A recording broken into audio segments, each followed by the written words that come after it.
कटनी जिले में अल्प प्रवास पर आए नेता प्रतिपक्ष उमंग सिंगार ने कहा कि जिला प्रशासन के अधिकारी अगर भाजपा के नुमाइंदे बने हुए हैं तो ये गलत है। इनको जनता के हित में काम करना चाहिए, यही संविधान में निहित है। मैं समझता हूँ कि अधिकारियों को निष्पक्ष होकर जनता के काम करना चाहिए। बीजेपी के इशारे पर काम करने वाले अधिकारियों को आरएसएस की वर्दी पहन लेना चाहिए। उन्होंने बातचीत में कहा कि कटनी जिले की समस्याएं प्रमुखता से विधानसभा पटल में नहीं रखी जा रही हैं। यही वजह है कि कटनी का विकास जिस तेजी के साथ होना चाहिए नहीं हुआ है। जन कल्याण शिविरों के संबंध में उन्होंने कहा कि जनता के कल्याण से भाजपा की सरकार को कोई सरोकार नहीं है। इनके मंत्री कमाई में लगे हुए हैं। जनता का कल्याण करने की बजाय मंत्रियों का कल्याण हो रहा है। गाड़ियां सोना उगल रही हैं। प्रदेश में जनता की क्या समस्याएं हैं, इन्हीं समस्याओं को जानने के लिए प्रदेश में दौरा किया जा रहा है। संचार करना है और मैं समझना चाहता हूँ प्रदेश के अंदर क्या समस्याएं हैं। जनता की आवाज़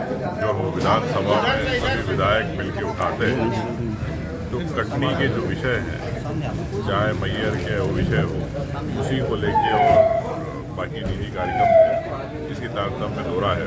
मैं समझता हूँ कि यहाँ की आवाज़, कटनी की परेशानी सरकार के कारणों तक जाना चाहिए, जब भी सरकार कटनी के बारे में सोचेगी। धन्यवाद। जिस तरीके से देखा जाए यहाँ पर बीजेपी के जो यहाँ पे अधिकारी हैं, लगातार यहाँ पर बीजेपी का गुणगान गाते रहते हैं। मैं तो कई बार कह चुका हूँ, जो अधिकारी है, जो भारतीय जनता पार्टी के हिसाब से काम करते हैं, उनको आरएसएस की चट्टी पहनना चाहिए।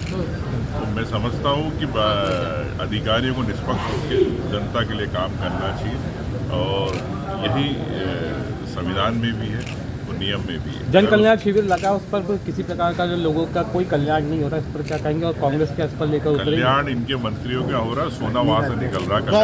कांग्रेस के कटनी का जो अध्यक्ष दोबारा चुना गया है, उनका देखा गया है कि यहाँ पर दो फड़ भी दिखे हैं, दो की यहाँ पर जिस तरीके से।